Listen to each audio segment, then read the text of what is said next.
मेरे युवा साथियों, आज फिर से एक बार आपके बीच में आने का कारण यह है कि पिछले 1-1.5 महीने से मैं अपनी कक्षा में बच्चों के बीच एक अजीब सी बेचैनी, एक घबराहट और एक निराशा का भाव देख रहा हूँ। उनसे बात करने के पता चलता है कि उन्हें ये लगने लगा है कि हम पढ़ाई करें तो क्या, हम मेहनत से पढ़ें, दिन रात जगें, तैयारियां करें, सपने देखें और फिर कभी समय से परीक्षा नहीं होती। परीक्षा होती है तो परिणाम ठीक से नहीं आते और परिणाम ठीक से आते हैं तो उन्हें उनमें भरोसा मिटता जा रहा है। कहीं ना कहीं उनके मन में बात आ गई है कि क्या परिणाम सही तरीके से निकाला गया, क्या उसमें कहीं कोई असंगत बात नहीं हुई। इन चीज़ों को लेकर मैं कई दिनों से परेशान था और मुझे लगता है कि ये समस्या सिर्फ यहाँ की नहीं है, पूरे देश की है। कल ही एक मेरा पुराना विद्यार्थी दिल्ली से फ़ोन किया था, सर यहाँ भी लोग बड़े परेशान हैं, घबराए हुए हैं परिणामों को लेकर के, अपने भविष्य को लेकर के।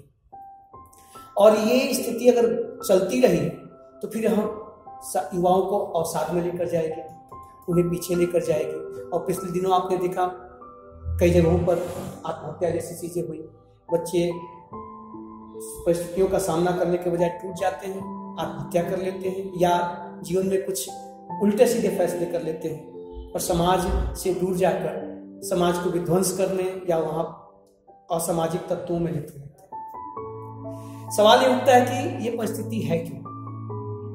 पहला कारण तो ये है कि जो माहौल बना हुआ है पूरे देश में, परीक्षाओं को लेकर के, प्रतियोगिता को लेकर के, कहीं रिक्तियां नहीं आती हैं, रिक्तियां आती हैं तो ठीक से परीक्षाएं नहीं होती हैं, परीक्षाएं होती हैं तो समय से नहीं होती हैं और परिणाम आते हैं तो परिणामों से अधिक उसके खिलाफ कोर्ट्स में रीट दायर हो जाते हैं, जो इन बच्चों को परेशान करने की स्थिति में लेकर जाए।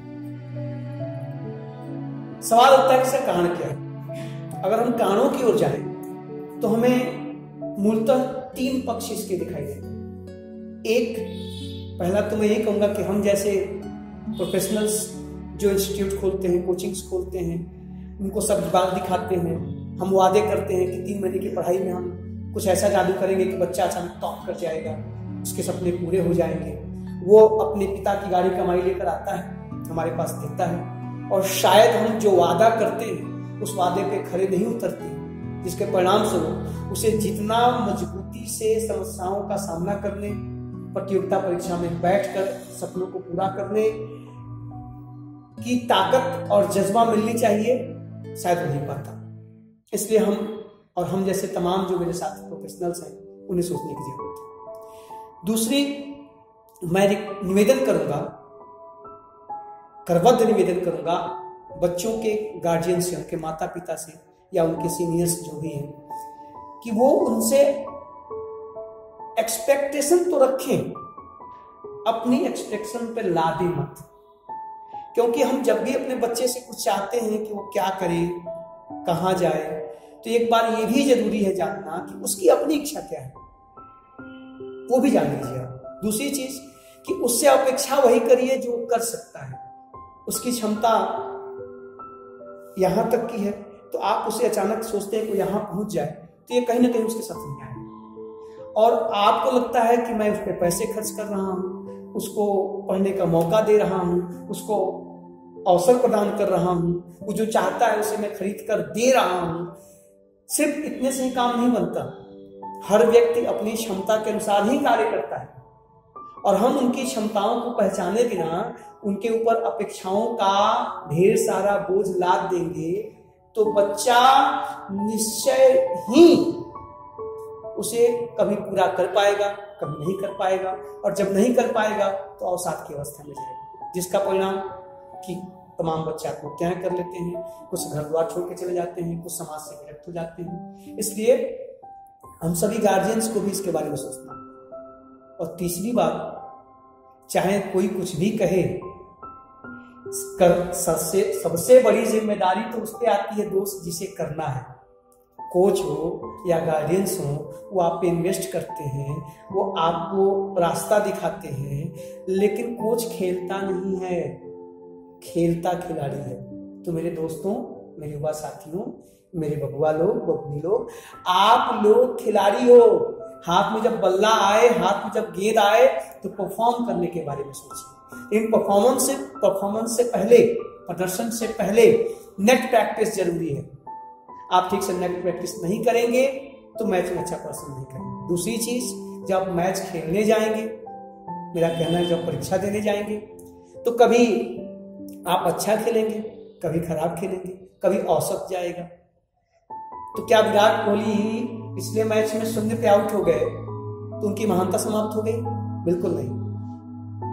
आप कभी अपनी तैयारियों के अनुरूप कभी अच्छा करेंगे, कभी सामान्य करेंगे, कभी बहुत अच्छा करेंगे।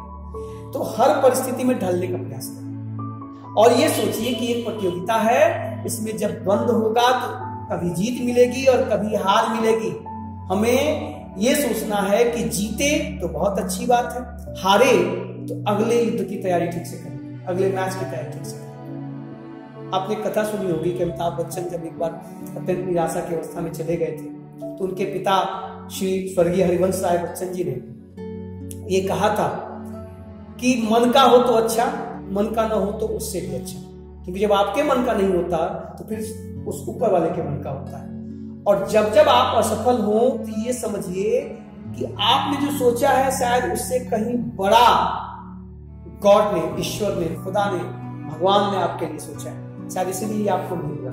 इसलिए परिणाम आने के बाद अगर परिणाम नकारात्मक है तो आप दुगने उत्साह से फिर चल लग पड़िए, क्योंकि इस बार आपसे सोची गई चीज से बड़ी चीज भगवान आपको देने वाला है। और मैं चाहूंगा कि आप अपनी योग्यता के अनुसार, अपनी क्षमता के अनुसार सपने देखें, उन सपनों को पूरा करें और मन में कोई भी नकारात्मक भाव लाना, जान दे देने की बात करना, अवसाद की अवस्था में चले जाना, समाज से कट जाना, ये सब नकारात्मक प्रवृत्तियां हैं, इनसे बचिए। मनुष्य जीवन बहुत ही महत्वपूर्ण है, बड़ी खास है। ईश्वर बड़ी सोच समझ के हमें मनुष्य बनाता है और मनुष्य में तो वो ताकत है जो खुदा को भी गढ़ लिया। उसने मंदिर बना लिए, मंदिर में जिसको लोग अनादि कहते हैं, अनंत कहते हैं, उसने मूर्ति बना करके, चित्र में बना करके अपने पास रख लिया। तो जो खुदा को गढ़ सकता है दोस्त, वो दुनिया में कुछ भी कर सकता है। मनुष्य सर्वोपरि है, प्रकृति की सर्वोपरि रचना है। इसलिए अपनी ताकत को पहचानिए, ताकत के अनुसार योजनाएं बनाइए, सपनों को साकार करिए और जान देने, आत्महत्या करने, समाज से विरक्त होने, लोगों से दूर हो जाने से के बारे में सोचिए भी मत। ये कतई उचित नहीं है। इसलिए मैं ये आशा करता हूं कि मेरा ये वीडियो देख करके आप में कुछ प्रेरणा मिले, आप शायद उत्साहित हो तो मुझे खुशी होगी। एक बार फिर मैं कहूंगा कि पूरे जोशो खरोश से सपने पूरे करने में लग जाइए और तब तक मत रुकिए जब तक कि सपने पूरे न हो जाए। जैसा कि विवेकानंद ने कहा था कि उठो, चलो और तब तक चलते रहो जब तक कि अंतिम लक्ष्य पूरा ना हो जाए, क्योंकि प्राप्त लक्ष्य अंतिम नहीं है और खोई गई चीज सर्वोपरि नहीं है। आप हमेशा पाने के लिए, हमेशा कुछ करने के लिए इस धरती पर आए हैं। इसलिए चरैवती चलते रहो, सपने पूरे करते रहो। यही हमारी दुआ है और हमारी अपेक्षा है। धन्यवाद।